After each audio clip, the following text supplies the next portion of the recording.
Hey, Ma. What? What do you want? Hey, Mom, I'm hungry. Can we please order something? Why do you want to order food lah? We have food at home. What do you mean we have food at home?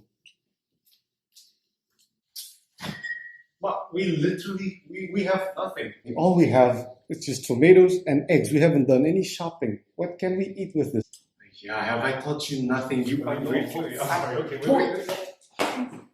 I hope you liked that sketch because I'm sure a lot of us can relate to that. And without further ado, let's now talk about one of my new favorite dishes, which is the Chinese tomato egg dish.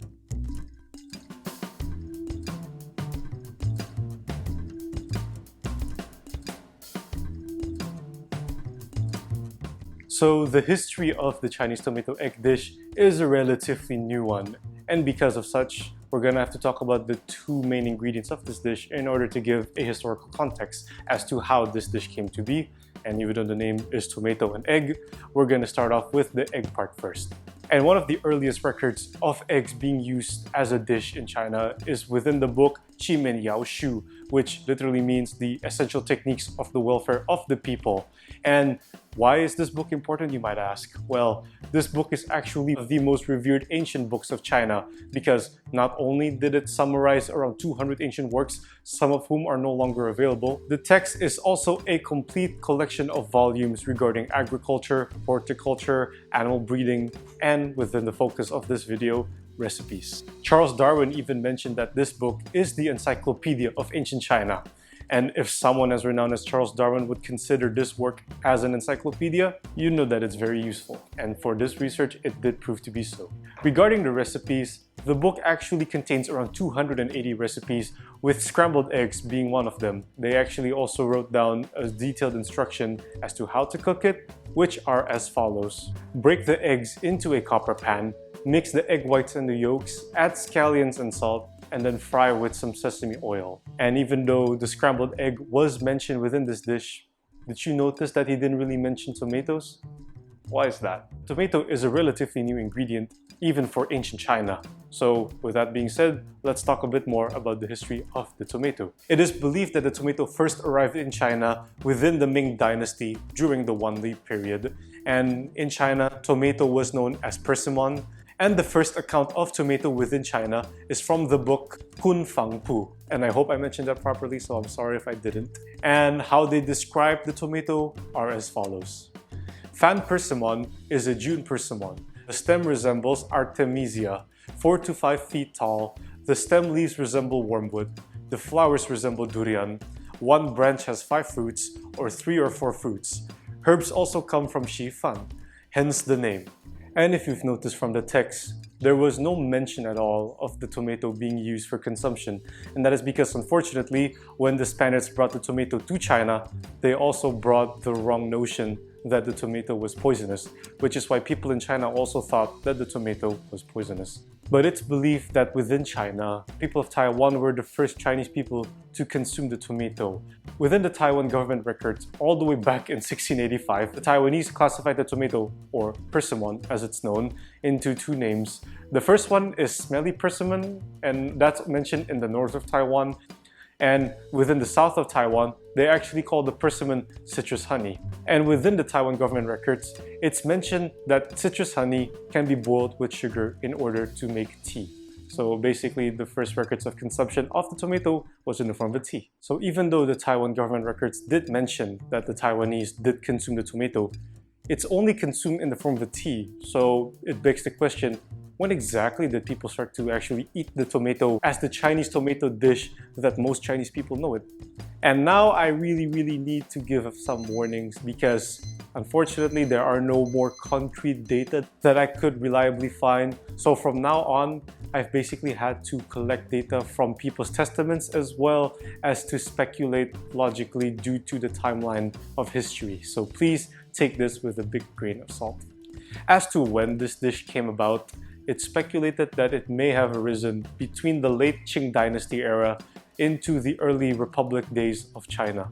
So a bit of short history, the Opium War is a war between the Western colonial powers with China, and long story short, basically the West won, and then they forced themselves into China as well as bringing with it their influence, including ingredients such as the tomato.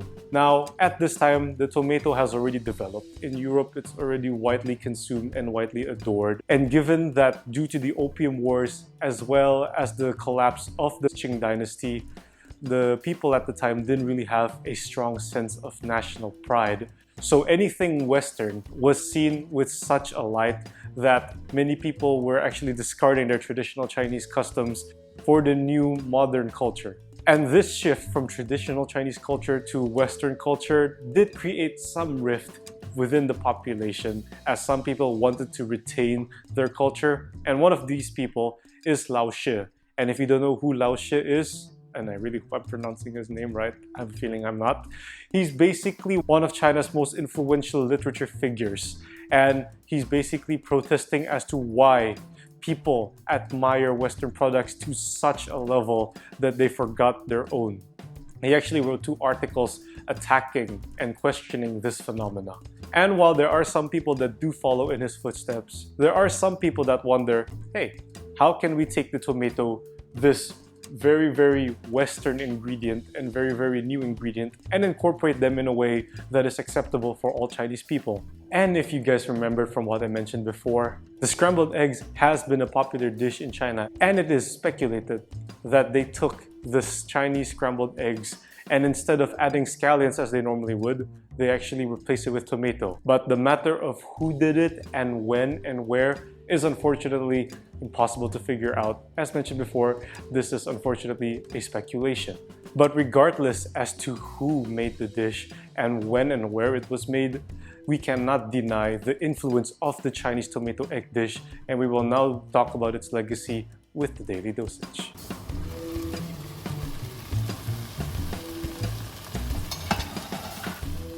Like the aglio olio within the previous episode, this dish is China's national dish, its most favorite dish.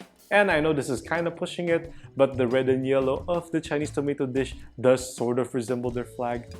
But you know, that's just me spitballing right now. But unlike the aglio olio, this dish is not as spread out, even within China. Of course, you would find them within certain restaurants, but you can't really find them in a lot of places. Most people would actually make this from home, and each home, of course, would have their variations as to how they make this dish. And because this dish isn't really popular in restaurants, especially outside of China, not many people outside of China know about this dish, not even me. So when I first tasted it, I was like, wow, it's pretty darn good. So since people in China would make this as a home food, and that each house would have a different variation, I wanted to make this dish and of course added my own twist and flair to it. And since I'm from Indonesia, I'm gonna add an Indonesian twist to this Chinese tomato egg dish. And with that being said, let me show you how I would make it so that you can learn it yourself.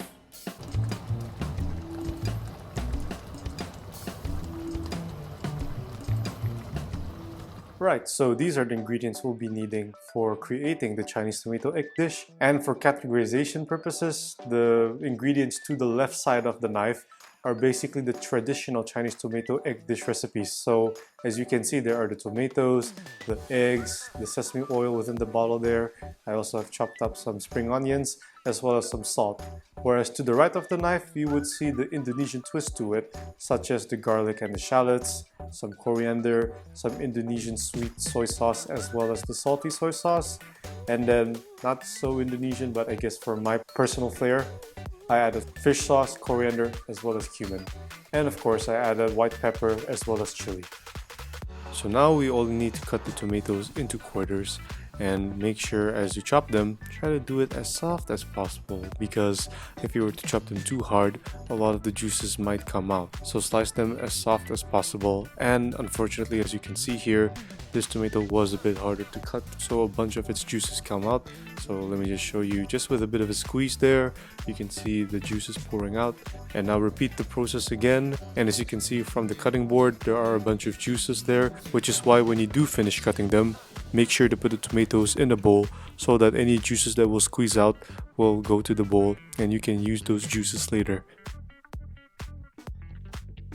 So now we gotta crack 1, 2, 3, 4, and 5 eggs.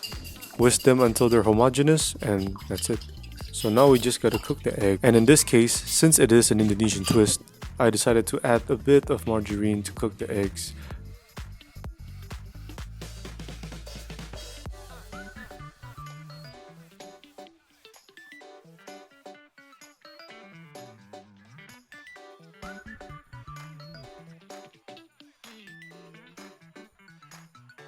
And once the egg is done as such, put them on the side and now prepare to cook the tomatoes. But before cooking the tomatoes, we gotta heat up our shallots, our garlic, as well as our spring onions in order for them to be fragrant, and then afterwards we'll put the tomato, so the tomato will also inherit the fragrant quality of these ingredients.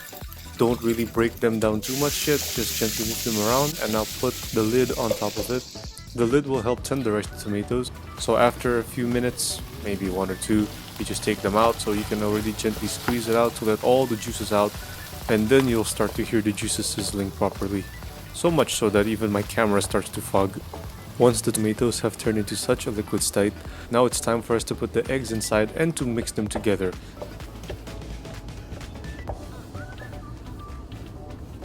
So now we'll be adding the sesame oil, the Indonesian sweet sauce, or as we call it, kecap manis.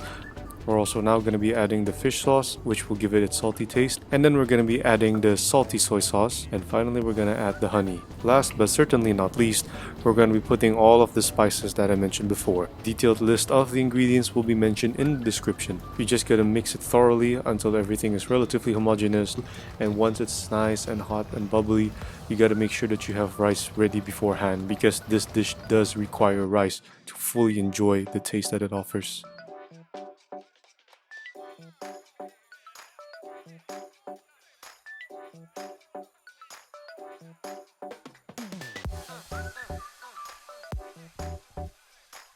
So with the rice, just simply add the tomato and egg mixture along with the sauce and gently mix it until they become relatively homogeneous as well. And now all you have to do is enjoy. The one thing I really love about this dish is how simple and flexible it is to the preference of the cook. And it has a very hearty taste to it because of the tomato, especially with the tomato mixed in with all of the sauces. The egg also soaks up all of the tomato juice and the sauce very well. So this is a very simple and a very nice dish to enjoy, especially when it's a cold day outside, particularly if it's raining or if it's winter. Then that for me is the ultimate moment to truly enjoy this Chinese tomato and egg dish. And as you can see from past Adut over there, he really enjoys it. And of course, I will always enjoy them in the future, and hopefully you too if you decide to try this dish. Thank you very much for watching, and for the next episode we'll be doing something that is clearly famous, and if you don't know what it is, I'd be very shocked, and that is the burger. Thank you very much, and I'll see you next time.